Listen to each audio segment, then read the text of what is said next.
창세기 13장 1절에서 9절까지 말씀입니다.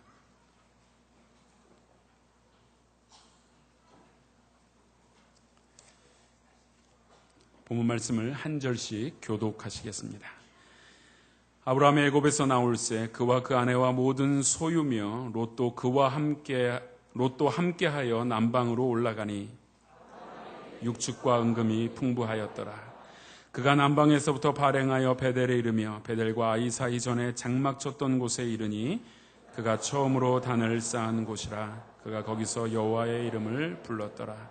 아브라함의 일행 롯도 양과 소와 장막이 있으므로 그 땅이 그들의 동거함을 용납지 못하였으니 곧 그들의 소유가 많아서 동거할 수 없었음이라. 그러므로 아브라함의 가축의 목자와 롯의 가축의 목자가 서로 다투고 또 가나안 사람과 브리스 사람도 그 땅에 거하였는지라. 아브라함이 롯에게 이르되 우리는 한 골육이라. 나나 너나 내 목자나 서로 다투게 말자. 함께 읽겠습니다. 내 앞에 온 땅이 있지 아니하냐. 나를 떠나라. 네가 좌하면 나는 우하고 내가 우하면 나는 좌하리라. 아멘. 고등학교를 졸업하고 나서 졸업 기념으로 지리산 종주를 나선 적이 있었습니다. 친구들, 같이 자란 친구들 11명의 친구들이 지리산에 등반을 도전을 했습니다. 서울에서 이제 구례까지 밤새 기차 비둘기호를 타고 내려왔습니다. 이리에서 기차를 갈아타고 밤새도록 젊은이들이 내려오니까 잠 한숨 안 자고 재미있게 놀면서 내려왔습니다. 그리고 아침에 이제 맛있게 밥을 해 먹고 노고단 등반을 시작을 했습니다. 얼마나 힘들었는지요. 잠도 안 잤죠. 밥은 실컷 먹었죠. 그 상태에서 산을 오르는데 또 먹을 것은 얼마나 많이 가져갔는지 몰라요. 텐트를 짊어졌죠. 먹을 것은 잔뜩 짊어지고 산에 대해서 전문가 하나 없이 사전 지식 없이 그리고 노고단으로 올랐습니다. 젊음으로 올랐습니다.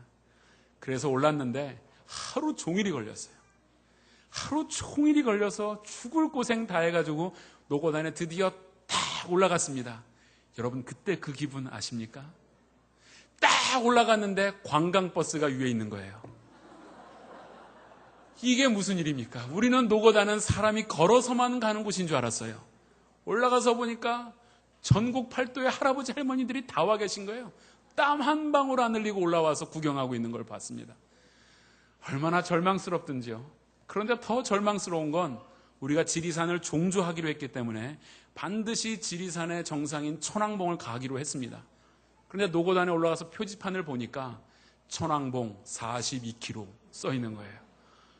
산길 42km가 여러분 쉽지 않습니다. 거기서 11명이 같이 갔던 친구들이 의견이 나눠졌습니다. 우리가 하기로 했으니 가자. 더 이상 못 가겠다. 우리 내려가자. 저기 삼도봉으로 해서 뱀사골로 해서 내려가면 된다. 내려가자. 두 팀이 나눠졌습니다. 아웅다웅 옥신각신 하다가 결국은 나눠지기로 했어요. 갈 놈 가라. 내려갈 사람은 가겠다. 이렇게 했어요. 그때 제가 경험을 했습니다. 산이라는 것이 이게 참 오묘해요. 정상이다 싶어서 다 올랐다 싶으면 또 다른 정상이 있는 거예요. 이 정도면 이제 끝까지 왔겠지 싶으면 더 높은 정상이 그 뒤에 감추어져 있는 것을 보게 됩니다. 말 그대로 첩첩산중이 무엇인지를 참 깨달았던 시간이었던 것 같습니다. 그런데 신앙의 순례의 길이 그렇습니다. 내가 뭔지 이제 하나의 신앙의 정상에 오르렀다 생각하면 그것이 끝이면 좋으련만 또 다른 신앙의 정상이 있는 것이 신앙의 여정입니다. 결코 한 번 정상에 오른 것으로 신앙은 완성되지 않는다라는 것을 알 수가 있습니다. 신앙은 정상을 향해 끊임없이 도전하는 순례자의 여정과 같은 그러한 길이 신앙의 길이라는 것입니다. 그러므로 여러분이 한 번 예배 잘 드렸다고, 내가 한 번 하나님을 잘 만났다고 신앙은 완성되는 것이 결코 아니라는 것입니다. 아브라함을 보십시오. 아브라함이 갈대아 우르에서 하나님을 만났고 하나님의 부름을 받았습니다. 하란에서 실패하고 가나안에서 실패하고 애굽에서 실패하고 그는 끊임없는 실패 속에서 한 가지의 정상에 올랐습니다. 그것은 무엇이냐 하면 하나님만이 절대자다. 하나님만이 내 인생을 인도하시는 분이다. 하란의 풍요로움 속에서도 하나님은 나를 이끌어내셨고, 가나안의 기근 속에서도 하나님은 나를 살려주셨으며, 애굽에서의 그 처절한 신앙의 실패 속에서도 나를 다시 약속의 땅으로 인도하신 분은 하나님이셨다. 그러므로 그는 한 가지는 분명히 배웠습니다. 이제 어떠한 일이 있어도 내가 하나님만은 놓지 않고 살겠다. 하나님만이 내 인생을 참으로 인도하시는 선한 목자다. 이것 하나는 아브라함이 분명히 배웠습니다. 그런데 이것은요, 한 번 정상에 오른 것에 불과하다라는 사실입니다. 이제 아브라함이 그렇게 한 번 신앙의 정상에 올랐는데, 오늘 본문이 시작하는 13장에 보면 또 다른 신앙의 세계를 하나님이 도전으로 그에게 주시고 있습니다. 이제 아브라함은 대신 관계, 하나님과의 관계에서는 분명히 정립이 되었지만, 이제 아브라함에게 남은 숙제 또 하나의 정상은 대인 관계를 어떻게 맺느냐, 그리고 물질과의 관계를 내가 어떻게 맺고 사느냐라는 또 다른 신앙의 세계가 그의 앞에 펼쳐져 있었다라는 사실입니다. 오늘 본문은 분명히 신앙의 성숙이라는 것이 하나님과 관계만 잘 한다고 되는 것은 아니라는 것을 분명히 보여주고 있습니다. 아무리 좋은 믿음이라고 할지라도 사람들과의 관계가 좋지 못하면 그것은 성숙한 믿음이 될 수가 없습니다. 어떤 사람은 교회에서 열심히 신앙생활 잘합니다. 예배 생활합니다. 충성하고 봉사합니다. 그런데 밖에 나가면 인간관계가 엉망인 사람도 있습니다. 그것은 믿음이 없다라고 말할 수는 없지만 그것은 반쪽 믿음에 불과하다라는 것입니다. 하나님과의 관계가 분명하다면 사람과의 관계에서도 화평을 추구하는 자가 되어야 하는 것이 온전한 믿음 또 하나의 정상이라는 것입니다. 물질 관계도 그렇습니다. 어떤 사람에게 산을 옮길 만한 믿음이 있다 할지라도 물질 문제에 있어서 실패하면 그 믿음은 완전한 자리에 이르지 못한 믿음이라는 것입니다. 종종 교회 일을 도맡아 하다가 어떤 교회의 소식들을 들어보면 건축 문제를 앞두고 큰 일들을 앞두고 교회가 재정적인 큰 어려움을 겪는 일들을 봅니다. 교회 일을 도맡아 하던 그 사람이 그 재산 문제에 있어서 욕심을 버리지 못하고 사람과 교회에게 손해를 입히고 피해를 입히고 떠나버리는 경우들도 종종 보게 됩니다. 그것은 믿음이 없기 때문에, 그 사람에게 구원이 없기 때문에 그런 것이 아닙니다.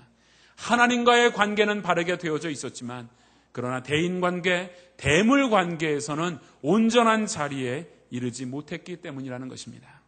그렇다면 도대체 이 믿음이라는 세계가 무엇입니까? 오늘 본문을 보면 아브라함에게 우리가 좋아하는 것들이 다 있었어요. 그때의 부를 상징하는 육축이 풍부했습니다. 그뿐 아니라 오늘 본문을 보면 또 은금이 풍부하였다라고 말합니다. 이것은 축복이었습니다. 이 축복은 또 다른 축복을 만들어내야 되는데 참으로 이상하게도 아브라함에게 이 물질적인 부함이 6절 이후에 보면 롯과의 분쟁을 만들어내고 있다는 사실입니다. 여기서 우리는 그런 것들을 생각해 볼 수 있습니다. 여러분, 재산이 많을 때 하나님을 잘 믿습니까? 재산이 없고 가난할 때 하나님을 잘 믿습니까? 여러분 어떻습니까? 제가 여러분 마음을 잘 압니다. 정답은 가난할 때인 것 같은데 그렇게 얘기하면 내가 가난해져야 되는 두려움이 있기 때문에 말하지 못하는 그 오묘한 마음을 제가 잘 압니다. 하나님은요, 여러분이 부자든 가난하든 상관없습니다. 그건 우리의 편에서 하나님을 판단하는 신앙의 착오입니다. 부자인 사람은 하나님이 받아들여주고 혹은 가난한 사람만을 하나님이 받아들여줍니까? 그렇지 않지 않습니까? 우리들은 그런 이야기는 쉽게 합니다. 가난해야 하나님만이 나의 구세주다. 이러한 절실한 고백을 할 수 있다. 어떤 면에서는 맞는 이야기이기도 합니다. 그러나 가난한 사람이 하나님을 잘 믿는다면 하나님께서 우리를 다 거지로 만드셔야죠. 없는 자로 만들어야지 하나님의 참 백성으로 살아가는 것 아닙니까? 혹은 교회에 나오는 모든 사람들은 세상 사람들에 비해서 다 가난해야 되는 것이 아닙니까? 그런데 그것만은 아니라는 것입니다. 하나님의 궁극적인 관심은 여러분이 부자냐 가난하냐에 있는 것이 아닙니다. 부자이건 가난하건 간에 하나님이 관심을 갖고 있는 것은 너가 나와 어떤 관계 속에 있느냐라는 것이 무엇보다 중요한 관점입니다. 만약에 여러분들이 가난하게 살수록 하나님을 잘 믿는 기질을 갖고 있다면 하나님께서 여러분을 능히 가난하게 하실 것입니다. 그러나 여러분이 부자이어야만 하나님을 잘 믿는 그러한 기질이라면 하나님이 또한 여러분을 부자로도 만드실 수 있다라는 것입니다. 중요한 것은 우리의 죄악된 본성이 건수만 잡으면 하나님을 자꾸 떠나려고 하는 거예요. 아담 이후에 인간들은 보면 이유만 있으면 하나님을 떠나려 해요. 몸이 아파서 떠나죠.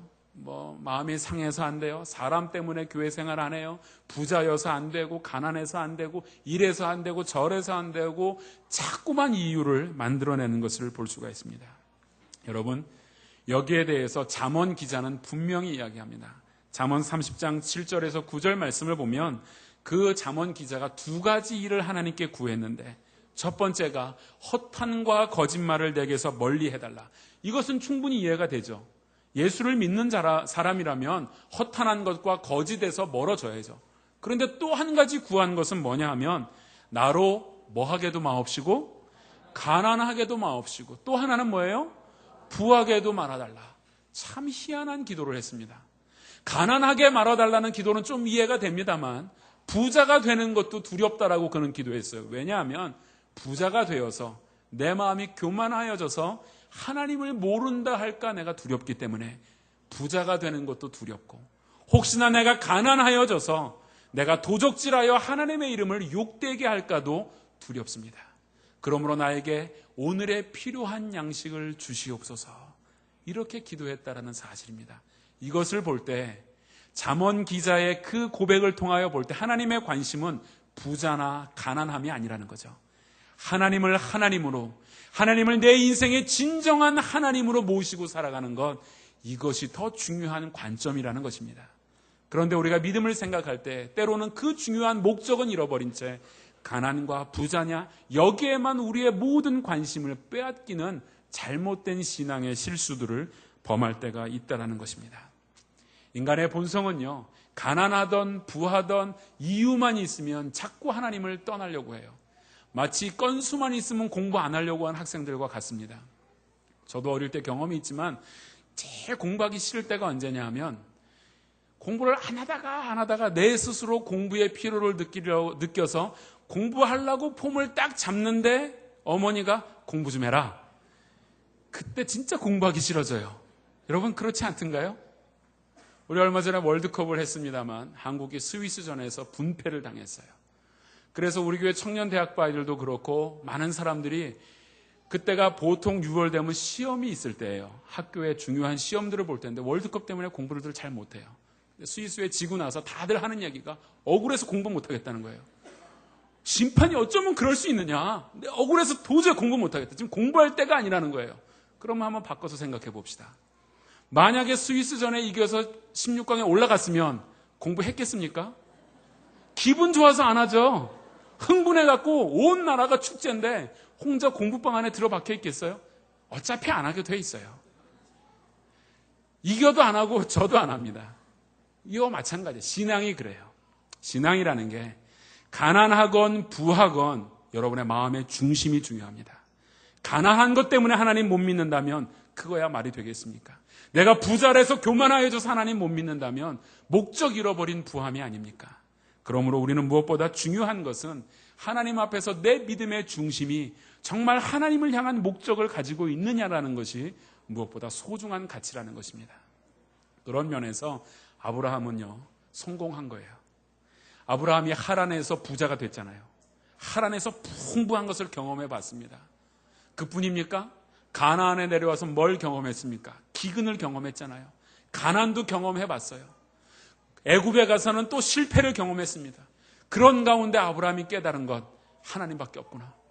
내가 부자라서 될 것도 아니고 내가 가난하다고 될 것도 아니고 내가 내 아내까지 팔아버린 사람인데 무엇보다 중요한 것은 하나님이 내 인생의 하나님 되심으로 모시고 살아가는 것이 무엇보다 중요하구나. 아브라함은 그것을 깨달았던 거죠. 그런데 이것은 아브라함의 믿음의 결단이었습니까? 천만에요, 만만에요. 이거는 온전한 하나님의 선물이었습니다.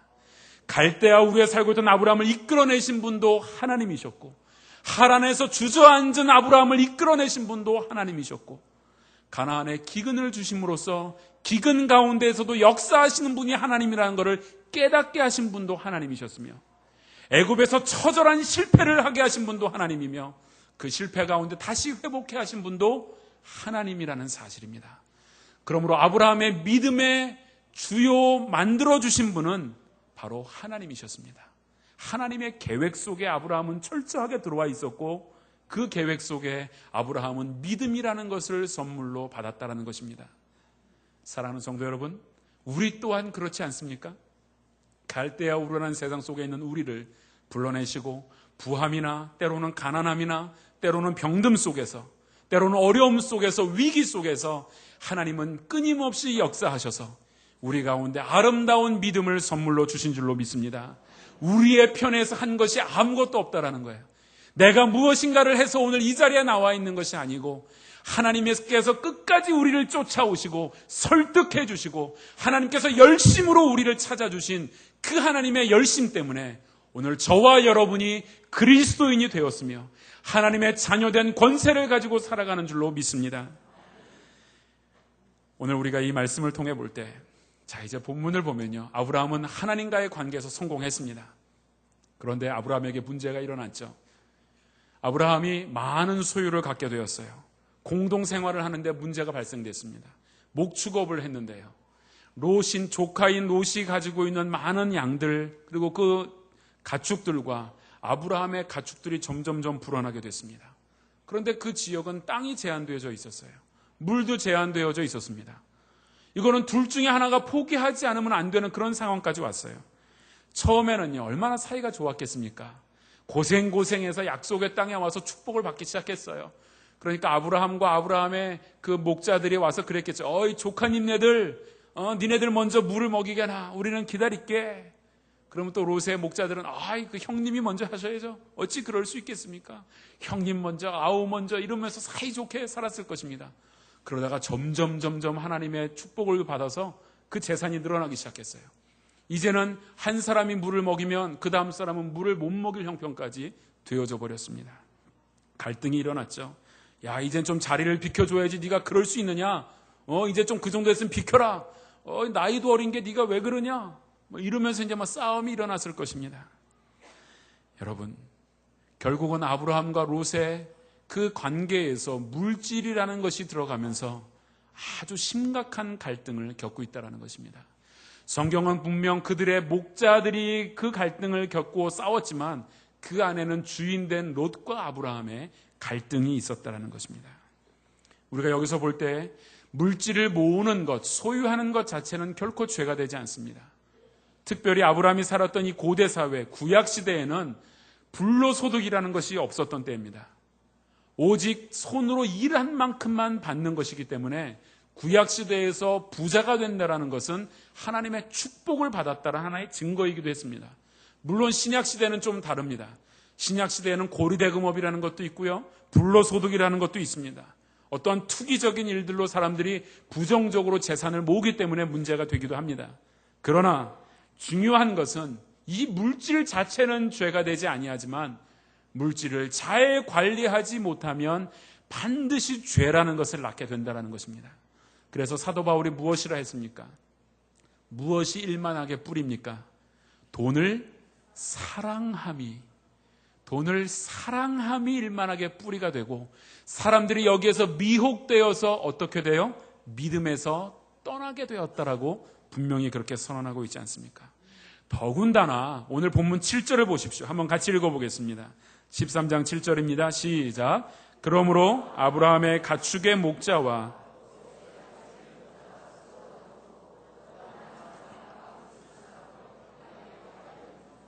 두 가지를 기록했어요. 성경은요, 분명히 우리 가운데 지금 보여주는 것이 둘이 싸웠다, 거기서 끝난 게 아닙니다. 거기에 누가 살았어요? 가나안 사람, 브리스 사람. 이 사람들은 누굽니까? 이방인들이에요. 하나님을 모르는 사람들입니다. 성경은 한 절에 이것을 같이 기록하고 있습니다. 그들의 싸우는 것을 이 이방인들이, 하나님을 모르는 사람들이 보고 있었다라는 것입니다. 지금 아브라함과 가나안 사람의 싸움이 아닙니다. 롯과 브리스 사람의 싸움이 아니에요. 믿는 자 간의 싸움이 일어났고 이것을 믿지 않는 자들이 보고 있었다라는 사실입니다. 한번 생각해 보십시오. 아주 작은 공간에서 장사를 합니다. 믿는 사람들이 장사를 해요. 공간이 좁다 보니까 화장실을 사용하는데도 어려움이 있습니다. 주차하는데 상당한 어려움을 겪습니다. 여분의 물건을 쌓아두는데도 어려움을 겪기 시작합니다. 갈등이 점점 생겼어요. 그러면서 싸움이 일어났는데 이 싸움이 어느 교회 교인과 다른 교회 교인의 싸움입니다. 그곳에는 많은 상가가 있는데 믿지 않는 자들이 교인끼리 싸우는 그 모습을 보았다라고 생각해 보십시오. 그와 같은 경우입니다. 서로 손해를 안 보려고 아웅다웅 싸우고 있는 모습을 믿지 않는 자들이 봤다라는 것입니다. 여러분, 우리는 하나님의 이름을 가지고 살아가는 사람들입니다. 그러므로 우리가 안 믿는 사람들 앞에서 물질 때문에 하나님의 이름을 욕되게 하거나 하나님의 이름을 포기한 그런 삶을 살아서는 결코 안 되는 것입니다. 왜냐하면 하나님이 우리를 이 땅 가운데 아직 남겨두신 이유 중에 하나가 너희들의 삶은 저들의 모델이 되어야 한다. 너희들의 삶을 통하여 믿는 자들이 어떻게 살아가는지, 얼마나 자유한 자로 살아가는지를 보여주어야 한다. 하나님 그래서 우리를 이 땅 가운데 남겨두셨습니다. 그러므로 싸워야 할 때 어떻게 해야 됩니까? 싸워야 할 일이 있을 때, 오늘 제목이 그래요. 싸워야 할 때 뭐라고요? 발 빼는 용기를 가져야 합니다. 당연히 싸워야죠 생각할 그때에도 발 뺄 줄 아는 것, 이건 용기입니다. 비겁이 아닙니다. 그것은 믿음의 용기입니다. 믿음이 가진 자만이 할 수 있는 것입니다. 요한복음 13장 34절 35절을 보면 새 계명을 너희에게 주노니 서로 사랑하라. 내가 사랑한 것 같이 너희도 서로 사랑하라. 너희가 서로 사랑하면 이로써 모든 사람이 너희가 나의 뭐요? 제자인 줄 알리라. 내가 제자라고 세상에 나가서 떠든다고 제자가 되는 게 아닙니다. 내가 가지고 있는 현실의 이익을 포기하더라도 사랑하는 자가 사람들이 볼 때에 제자인 줄 안다. 정말 예수 믿는 자의 삶이 무엇인지를 보여줄 수 있다라는 것입니다. 여러분, 그러므로 여러분 가운데 싸움이 일어날 만한 일, 대인관계에서, 대물관계에서 어려움이 있을 때에, 갈등이 있을 때에 여러분이 첫 번째 원리가 있습니다. 그것은 바로 먼저 손을 내미는 것입니다. 인간관계에 문제가 생기면 일반적으로 등장하는 것 중에 하나가 대화의 중단입니다. 피차의 침묵을 지킵니다.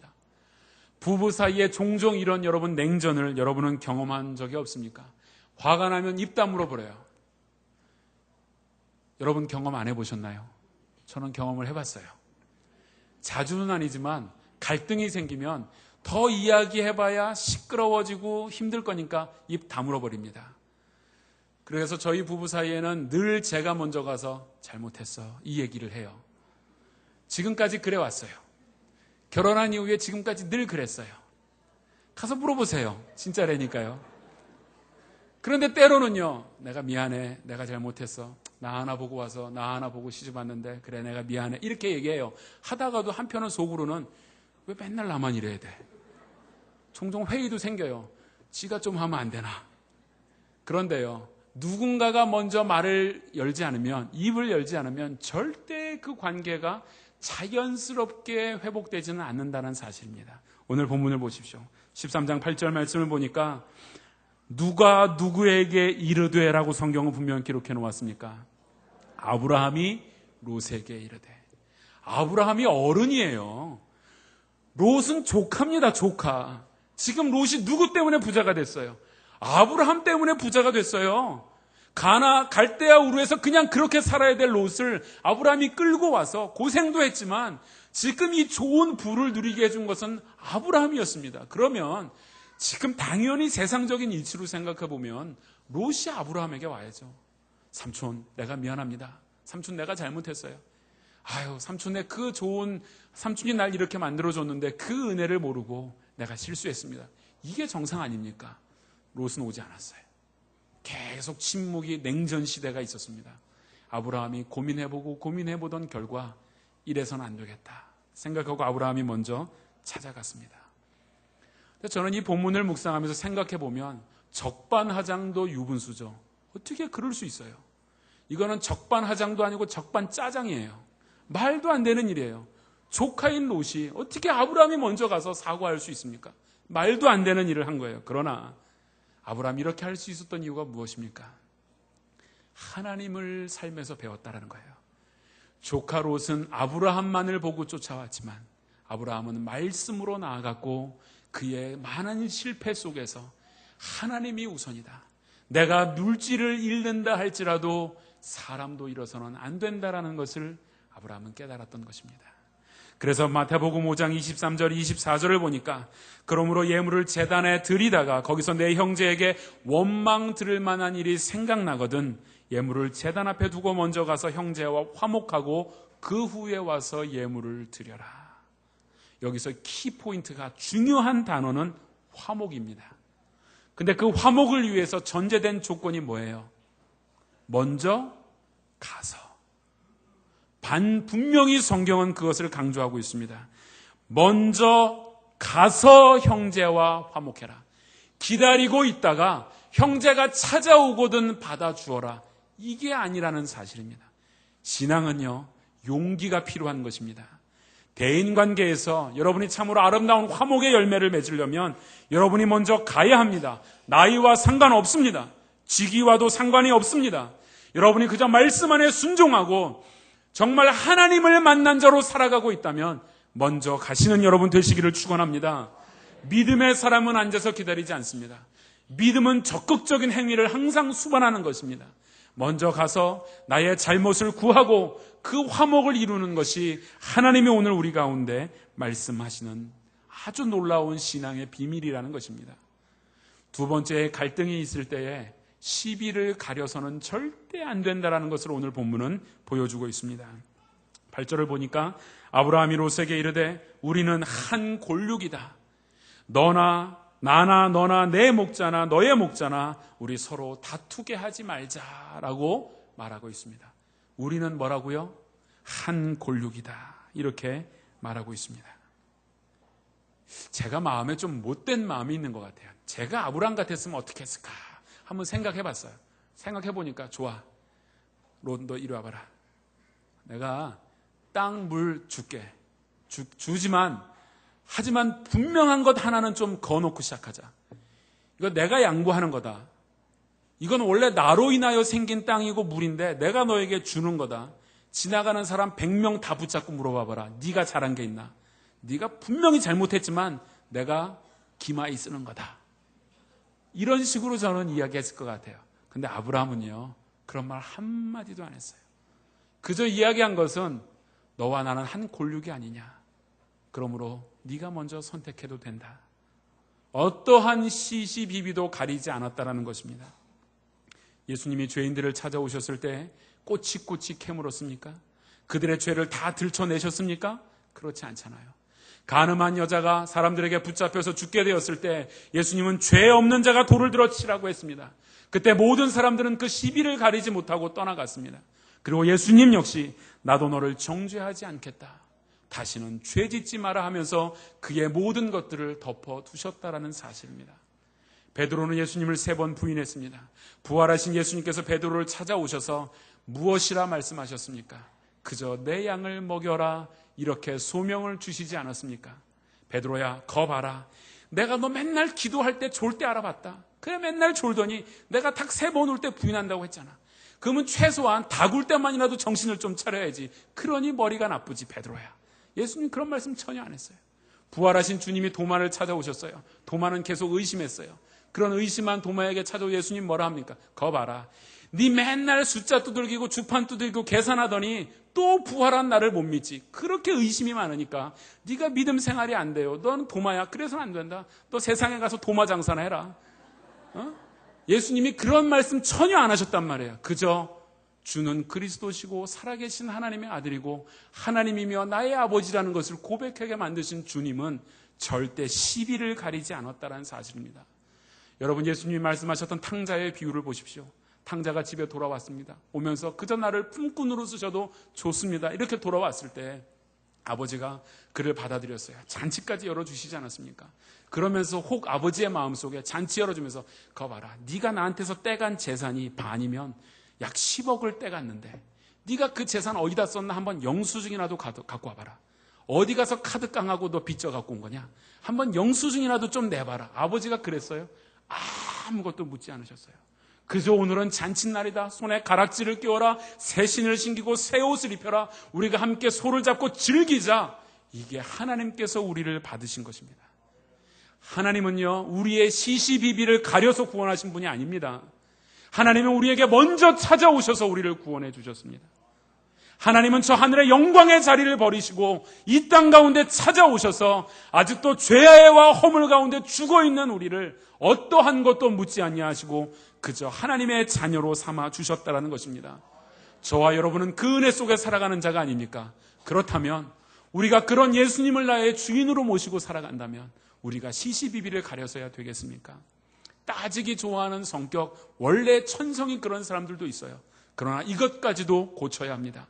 시비를 가리는 것보다 중요한 것은 바로 내가 먼저 찾아가서 화목을 만들어내고 그리고 예수님께서 우리에게 보여주셨던 그 사랑의 본을 받아 살아가는 삶의 모습인 줄로 믿습니다. 마지막 한 가지가 오늘 본문을 보면은요, 먼저 양보하고 손해보기로 그는 결정했다라는 사실입니다. 9절 말씀을 보십시오. 내 앞에 온 땅이 있지 아니하냐? 나를 떠나라. 내가 좌하면 나는 우하고 네가 우하면 나는 좌하리라. 모든 선택을 롯에게 주었습니다. 결론은 났습니다. 함께 머물 수 없는 것은 현실입니다. 누군가 한 사람은 떠나야 됩니다. 그럴 때에 아브라함은 모든 선택권을 조카인 롯에게 주었습니다. 나의 기득권을 포기하겠다라는 것입니다. 내가 손해보겠으니 네가 원하는 대로 해라. 내가 양보하면 됩니다. 내 것 포기하면 되는 줄로 믿습니다. 교회 안에서 때로는 많은 교회들이 갈등을 겪는 이유 중에 하나가 기득권 때문입니다. 이것 포기해야 됩니다. 내 의견 포기해야 합니다. 내 생각이 맞다라고 생각하는 것, 내 생각이 절대적이라고 믿고 있는 그 사실을 포기해야만 화목이 이루어질 수가 있다라는 것입니다. 그런데 오늘날 얼마나 많은 그리스도인들이 손해를 보려고 하지 않는 것을 우리가 발견하게 됩니다. 내 것이 없어지는 것을 참지 못합니다. 내 것 손해보는 것 도저히 이해할 수가 없고 받아들일 수가 없다라는 것입니다. 그러나 우리 그리스도인들은 무엇보다도 손해를 본다 할지라도 화평을 도모하는 자가 되어야 합니다. 히브리서 12장 14절을 보면 모든 사람으로 더불어 화평함과 거룩함을 좇으라. 이것이 없이는 아무도 주를 볼 수가 없다라고 했습니다. 화평함이 없으면 주를 볼 수가 없다라고 성경은 분명히 말하고 있습니다. 화평을 추구하는 여러분 되시기를 바랍니다.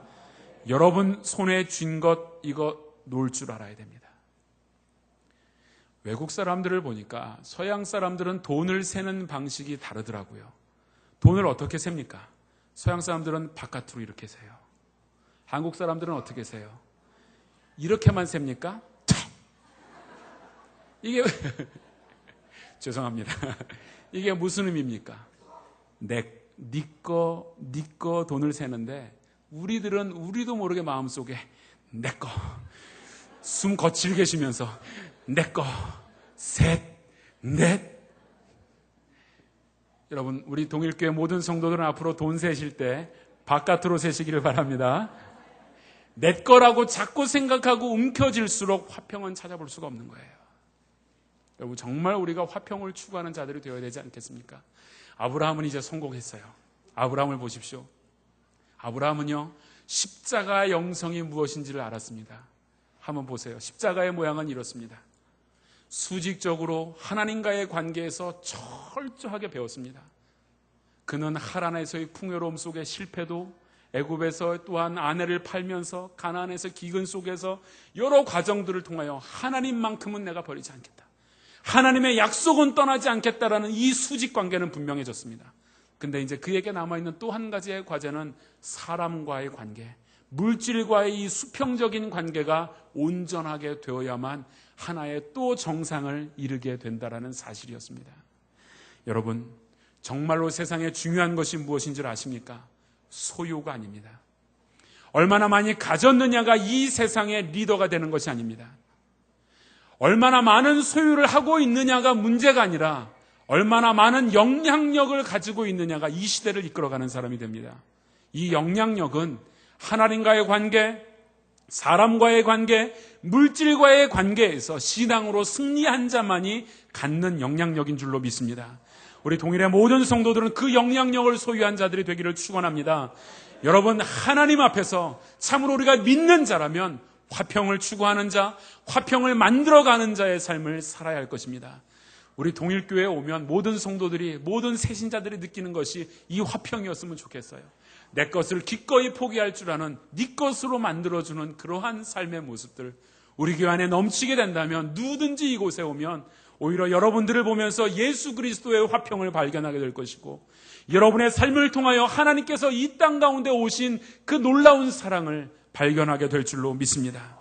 믿음의 영향력 있는 그리스도인들이 되시기를 주님의 이름으로 축원을 드립니다. 우리 함께 찬양하겠습니다. 이 시간 내 영혼이 은총 입어, 이 찬양하면서 헌금을 드릴 텐데요, 이 가사를 보면은요, 내 영혼이 은총을 입었습니다, 이렇게 찬양을 하고 있어요. 그러면서 하는 말이 초막이나 궁궐이나 그것이 중요한 게 아니다라는 거예요. 어디에 가든지 하나님 모신 곳이 하나님의 나라다. 이런 고백을 할 수 있는 이유가 무엇입니까? 진리가 너희를 자유케 하리니라는 이 말씀에 확실한 믿음이 있기 때문이 아닙니까? 진리가 이 시간 여러분을 자유하게 하기를 원합니다. 여러분, 주님 안에서 자유를 누린다면 하나님과 사람과 물질과의 관계에서 다 성공한 자리에 이르게 될 줄로 믿습니다. 또 하나의 정상에 성공적으로 오르시는 여러분 되시기를 바랍니다.